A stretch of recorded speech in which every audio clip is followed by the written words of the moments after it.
Welcome to Green Eyed Ambition, where we talk about all things business oriented for food and event business owners.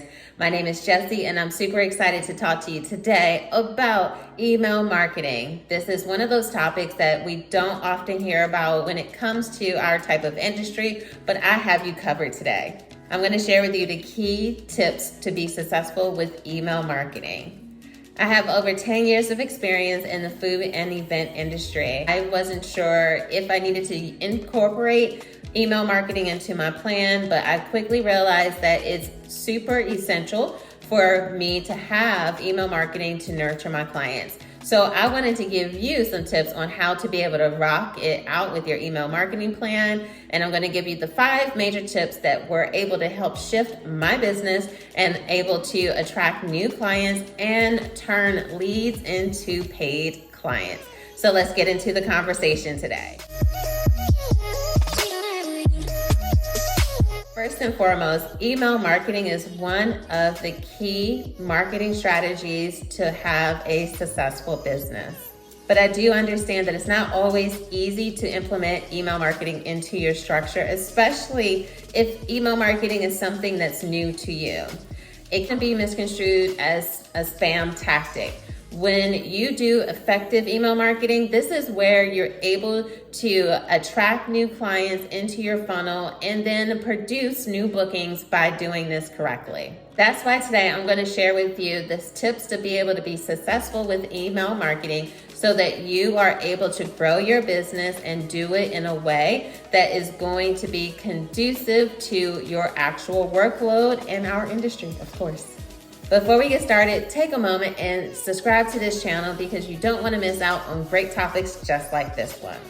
So as we dive into it, the first step that you want to take advantage of when it comes to email marketing is choosing the best platform. There are really 3 major platforms that I would recommend to you when it comes to email marketing. It all depends on your capacity, budget, as well as your target audience. Those 3 platforms are going to be MailChimp, ConvertKit, and for those of you that use Square, you can use Square for certain levels of email marketing. A lot of payment processors offer email marketing as an additional bonus, but those are going to be the main platforms that you can use when it comes to email marketing. You want to make sure you're choosing the best platform that's not going to impact your open rates, because certain platforms will actually get in the way of your open rate. So you may feel like I'm sending out all these emails, I have this huge email list, but people aren't responding. It may be very well that the emails are going into their spam folder. My clients are in the corporate space, so I do not use a platform like MailChimp. And my clients were actually asking, Jessie, do you still send emails? Because they were looking for emails, but they weren't making it through the spam filter. So you want to make sure that you're choosing a platform that your clients are going to be able to actually get access to their email. I am currently using ConvertKit. I do have a promo offer that you can click on so that you can get a free trial using ConvertKit. I currently use that for my event planning business as well as my coaching services. The second part is actually creating content that people want to read. One of the big mistakes that people do with marketing in general is like, it has to be about me. It's all about me. That's where the negative connotation with email marketing comes about, because people don't really care about us. So it's important to understand that when you're doing email marketing, that you're sharing tips or information that your client wants to actually hear more information about. So you want to create engaging content that's going to impact people, 1, staying subscribed to your channel, 2, actually opening it, and 3, possibly forwarding it to friends. If your emails do not contain that kind of information, you may feel discouraged because nothing's coming from those activities. So make sure that you're sharing information like recipes, what's going on with your company, any features, any promotions you have going on. I do have a full list on email marketing ideas for food and event professionals. If you want a copy of it, I have a link that is in the description so that you can download and access that information to be able to create some rock star emails. The third tip is being able to send out regular emails. That does not mean sending them out every day or spamming someone. Regular might only be once a week, or it might be once every 2 weeks. I believe that this is where quality over quantity matters. Because think about retailers. Retailers, they will send you 2-3 emails a day. I know I don't ever open those emails. But if I know that someone's sending me great content that they only send out once a week or maybe once every 2 weeks, I am more prone to being able to read those.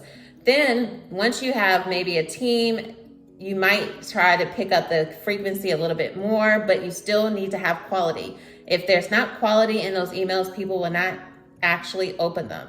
So that's why I think it's important to understand what kind of content that you're going to be releasing and making sure that there's a what is in it for me mindset for your actual readers. Because if it's just pushing more content out there, but you're not actually creating stuff that people want to read, then it's completely going to be a waste of time and energy. So finding the balance between too many and too few is going to be that golden place that's going to get people opening your emails and excited to hear about what you got going on next. The next thing is to be able to incentivize people to sign up for your email list. Having an email list alone will not just get people to sign up. You can say, hey, subscribe for my email list. Hey, subscribe for my email list. What's going to happen is people are going to ask or think to themselves, why would I sign up for this? What type of information that they're going to be sharing with me? So you want to be able to extend some kind of offer to incentivize people to sign up for your email list. In my event business, I actually have 1-pager ebooks that my clients can download for tips on how to do this service in-house since I do corporate events. It doesn't have to be something that's going to be extremely stressful to create or anything crazy in value.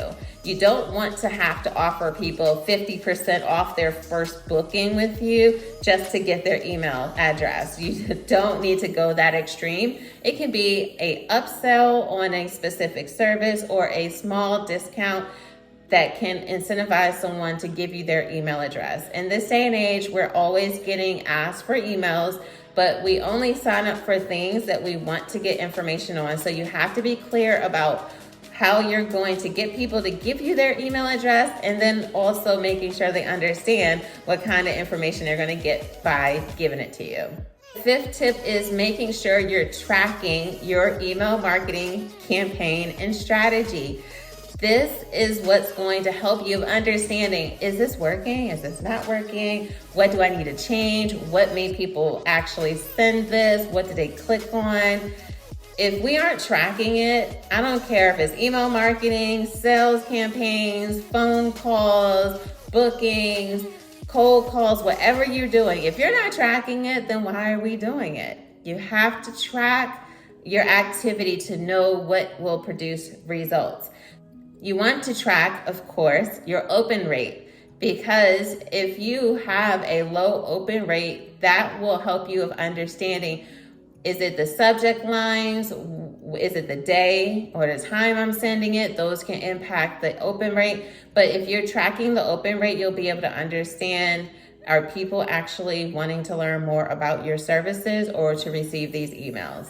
Next is your click-through rate. Your click-through rate is when you have hyperlinks within your emails that people are clicking through. So you want to see if I have links for Amazon, because you may be using email marketing or affiliate marketing within your campaign.